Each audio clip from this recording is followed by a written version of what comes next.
the Grand Chancellor of the Legion of Honor and the Grand Chancellor of the Order of the Iron Crown, laid the grand cordons of their orders on the cradle. Some days later, Prince Schwarzenberg, the Austrian ambassador, presented the decoration of the Order of St. Stephen. The forms used on this occasion, borrowed as they were from the ancient customs of the monarchy, have appeared to some severe critics as servile and frivolous acts. They were, however, only the consequence of the establishment of the empire. The sage, no doubt in the independence of his solitude, the speculative philosopher, the austere republican, will look with an eye of pity on this empty ceremonial and will see in it nothing but the practices of flattery. But it is not with abstract ideas that the exigencies of a crown must be considered. There are usages and conventions consecrated by time, which, although puerile in the eyes of those who ordain them, are nevertheless, in a monarchy, enjoined by the hierarchy of functions, by the necessity of enforcing habits of respect and deference towards those who hold the power, and finally of avoiding that familiarity which is inherent to the national character, but which is infinitely harmful to the prestige, which should be preserved by the sovereign power. It would, moreover, have been unwise to isolate oneself from the other European monarchies, and by exhibiting contempt for their customs, to keep alive a state of distrust which was already in existence and which it behooved the French government to calm. I have spoken of the disadvantages of too great familiarity, military customs, indeed, republican manners, and the confusion of ranks inspired by a spirit of equality had everywhere authorized an independence of bearing and language which people did not seem to moderate, even towards those who occupied the highest post in the state. The dignity of the rank occupied from Napoleon from the time of his accession to the consulate and the respect due to his authority did not allow him to tolerate this excess of familiarity. I was still present at the games of base and blind man's buff at La Malmaison, in which the first consul used to take part. He had to give them up because these games gave rise to inadvertencies which could be excused by the kind of camaraderie which they established, but the abuse of which might degenerate into license and cast ridicule on the person of the head of the state. The following anecdote, which will support this theory, can do no harm to the respect due to the memory of the illustrious Lannes. One day the first consul had ordered some Arab horses, which had been given him, to be brought into the courtyard of the castle at La Malmaison. Lannes proposed to the first consul to play him a match at billiards for one of these horses. Napoleon consented. He wanted to lose and had to lose, and his adversary won the match with great ease. "I have beaten thee," he said to the first consul, whom he was in the habit of addressing in the second person singular, "and so I have the right to choose." And without waiting for the permission, which he did not ask, he runs up and examines the horses one after the other, and choosing the handsomest, has it saddled, and jumping into the saddle says, "Goodbye, Bonaparte. I shan't dine here. I'm off, because if I stayed, thou wouldst be capable of taking thy horse back again." The first consul had no time to answer. Lannes was already out of sight.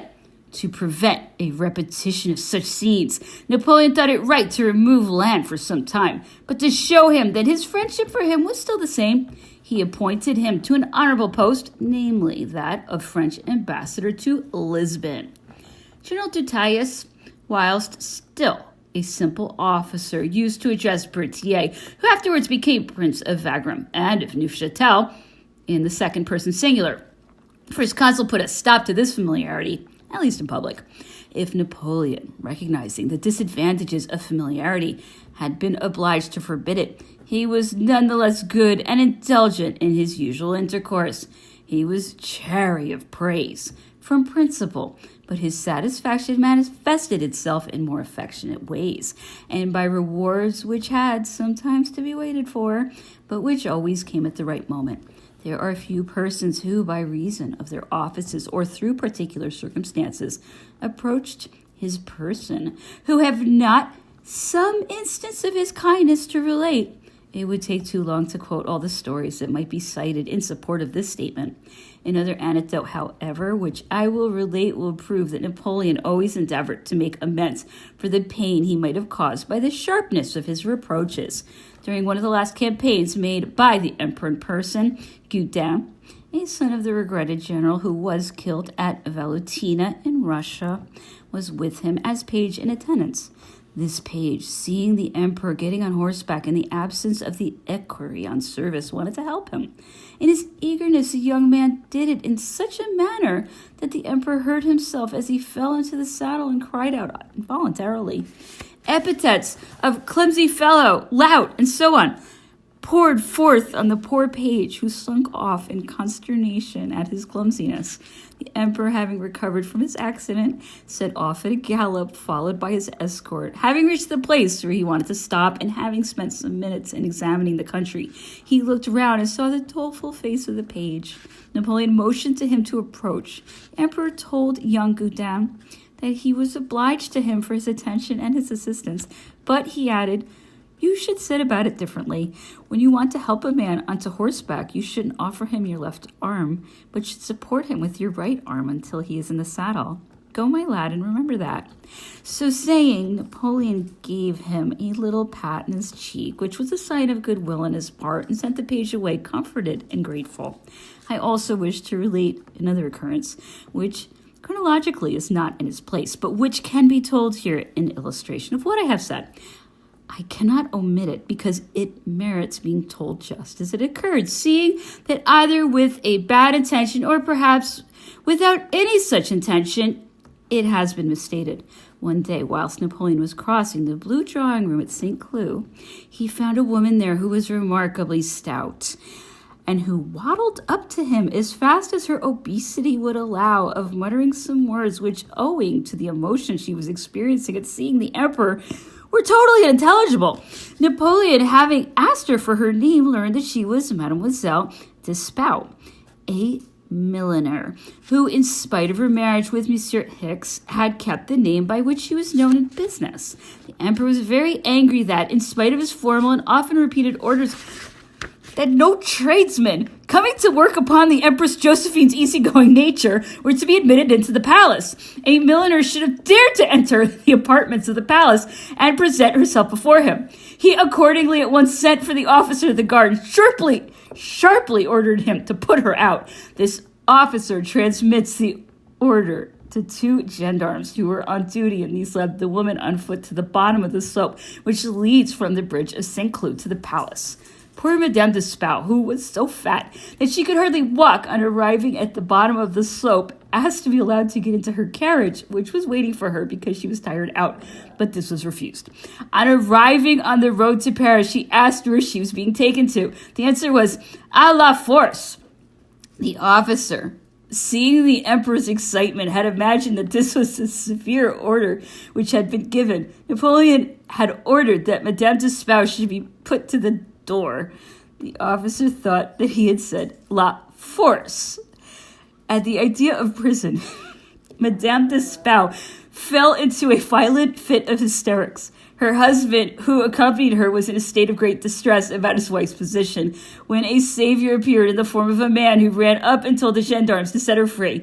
General de Roc, hearing with what severity Madame de Spau had been treated, had told it to the emperor, who, indignant that his orders should have been misunderstood, charged the marshal to have the woman set free at once, and expressed his regret at the mistake, or the excess of zeal which had been committed in his name. One can now judge how mistaken are those who said that Napoleon had had this woman locked up at Bicêtre, where, according to the story, she expiated with a week's imprisonment the crime she had committed in presenting herself at the palace and in disobeying the order which the sovereign had imposed. The stage and the poets vied with each other in assiduity to celebrate the birth of the King of Rome. The publishers started a competition on this occasion, a competition of homages in which the most famous poets took part. It would take too long a time to give all their names, but I will simply mention two young poets. who gave a foretaste of their talents on this occasion and showed signs of the celebrity which their works have since then acquired. Casimir de la Vigna, who had only just left school, composed a dithyrambic poem in honor of the birth of the emperor's heir. This ode, which was full of merit of the first order, awakened hopes for the young author, which were fully realized in the future. The poem was brought to me by the good and obliging Guillard, author of Oedipus of Cologne, a tragedy which has not been surpassed in our days in its class. This author, who formerly had received my first clumsy attempts at poetry with perfect and indulgent good grace, had remained one of my friends. I laid Casimir de la Vigna's ode before the emperor, whose penetration excelled in distinguishing true merit in all its varieties. Napoleon judged this piece very much more favorably and rightly than the arbitrators in the competition had done, in which this ode only gained one of the last prizes. The emperor admired the young author's talent and gave orders that a special present should be given to him by way of encouragement. Peter Lebrun, who has become a peer of France and a director of the Royal Printing House, also paid on this occasion a tribute of homage and gratitude to Napoleon. The emperor had noticed this young man during one of the visits which he was fond of making to the principal public schools. When Lebrun's ode on the Battle of Jena was presented to him, Napoleon was so pleased that he awarded the author a pension of 1,200 francs a year, which the latter retained. The poet's gratitude inspired him in 1822 with a touching lyrical poem on the emperor's death. The feelings of devotion which Madame de Genlis affected for Napoleon and his family prevented her from being silent in the face of the great event of the birth of the heir of the empire, an event which gave her an opportunity of showing the variety of talents with which she was gifted. She accordingly sent the emperor a child's song, the music and words of which she had composed. The notes of this lullaby were represented by little roses which had been delicately drawn and illuminated by her hand. This little composition altogether was carried out with the neatness and elegance which Madame de Genlis displayed in her manual work. The portraits and presentments of the young king were multiplied by painting, sculpture, modeling, engraving, and metal carving. Girard made a charming half-length portrait of him surrounded by the attributes of babyhood. Prudhon painted the imperial child asleep in a shrubbery in the midst of a group of flowers, amongst which the imperial raised itself, hanging softly over his forehead. The harmony of the composition, the delicacies of the form, the graceful abandonment of posture, the lifelike sleep render this picture a delicious one. Public rejoicings of every kind, a general illumination, fetes improvised by the corporations were the manifestations of public happiness. The archbishops and bishops published pastoral letters. All the courts of Europe, with which we were at peace, sent their congratulations and extraordinary ambassadors to the emperor. Amongst the number of ambassadors was Prince Poniatowski, who was sent by the King of Saxony as Grand Duke of Warsaw to be present at the ceremony of baptism. Napoleon, who was very fond indeed of the sovereign and of his representative, received Poniatowski with distinction and made him a present of 12,000 francs and of an estate in Poland. The kings of Spain, Naples, and Westphalia had come to Paris in person. Dr. Dubois, who had delivered the Empress, was magnificently rewarded. He received 100,000 francs and the title of Baron. This accouchement, which had necessitated the use of surgical instruments, had been of so serious a character that the doctor had considered it his duty to tell the emperor that his second confinement would inevitably put the empress's life in danger. This revelation made an impression on Napoleon's mind and had consequences which could not be foreseen at the time. The birth of other children would without doubt have exercised a salutary influence on the empress's feelings, and in multiplying the bonds which united the two spouses would perhaps have rendered their separation more difficult. M. Dubois, obeying his conviction, had acted as an honest man, but nature, whose power is greater than that of science, has hidden resources of which science has no knowledge, and in this case undertook to refute the clever practitioner 8 years later. A month after her confinement, the Empress was churched in the Tuileries Chapel. The ceremony was performed with a certain amount of solemnity, and on this occasion Marie-Louise received the homage of her whole court. The birth of an heir to a lofty position which had been created by so many efforts appeared destined to be a guarantee of longevity for the new dynasty.